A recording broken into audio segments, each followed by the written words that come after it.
Buen día. Soy el profesor Diego Medina. En esta clase veremos el tema, la población de América Latina. El conjunto de habitantes de una unidad de territorio determinada, como un país o una provincia, se denomina población. Las poblaciones pueden diferenciarse unas de otras de acuerdo con diversos criterios. Por ejemplo, de acuerdo con la cantidad de habitantes, por la cantidad de jóvenes y adultos que la integran, por su tasa de natalidad, por su crecimiento rápido o más lento, por la cantidad y características de sus flujos migratorios, etc. La estructura de la población es su composición según la edad y el sexo de sus habitantes. Hay poblaciones que tienen una mayor proporción de niños y jóvenes, y otras en las que hay más adultos y ancianos. Sin embargo, la población cambia constantemente. Tiene su propia dinámica, crece o decrece por la diferencia entre los nacimientos y las muertes, y también por efecto de las migraciones. A partir del análisis de la proporción entre los grupos de edades de una población, se pueden establecer indicios de su evolución en el tiempo. Las poblaciones con mayor porcentaje de niños y jóvenes son poblaciones en crecimiento, con una alta natalidad, cuya cantidad de habitantes tiende a aumentar. En las poblaciones que predominan los adultos y ancianos, en cambio, la natalidad es baja. Esta información pone de manifiesto la escasa cantidad de niños que integran esa población.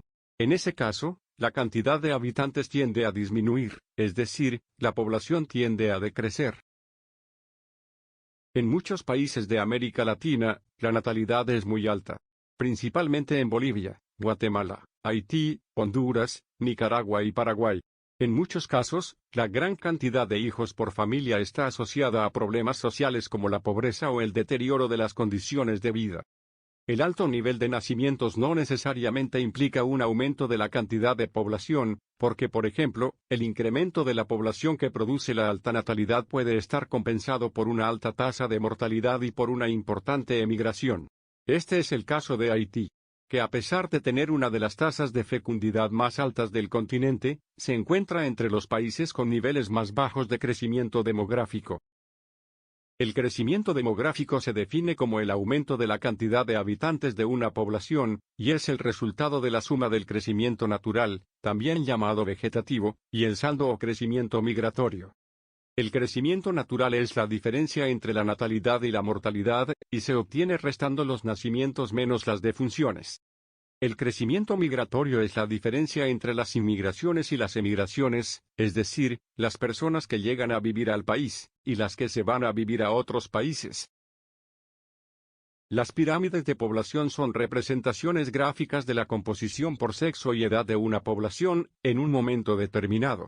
Son útiles para conocer la proporción de población en edad de trabajar con respecto a la población de niños y ancianos, o a la cantidad de mujeres en edad de tener hijos, estimar la mortalidad en el futuro, y calcular la necesidad de brindar determinados servicios, como hospitales y escuelas. Los escalones representan grupos de edades cada 5 años. A partir del análisis de la relación entre la base de las pirámides y las edades más avanzadas se pueden establecer 3 modelos.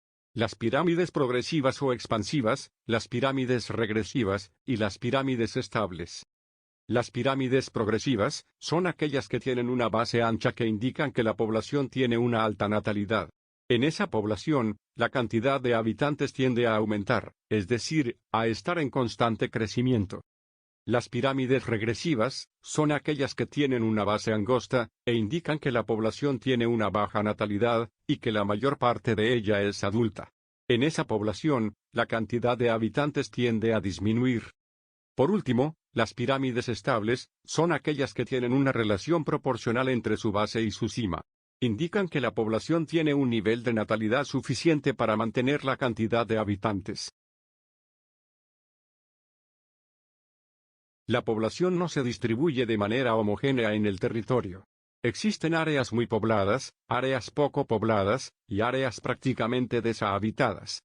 Un indicador en las diferencias en la distribución de la población en el territorio es la densidad de población, que indica la cantidad de habitantes por unidad de superficie.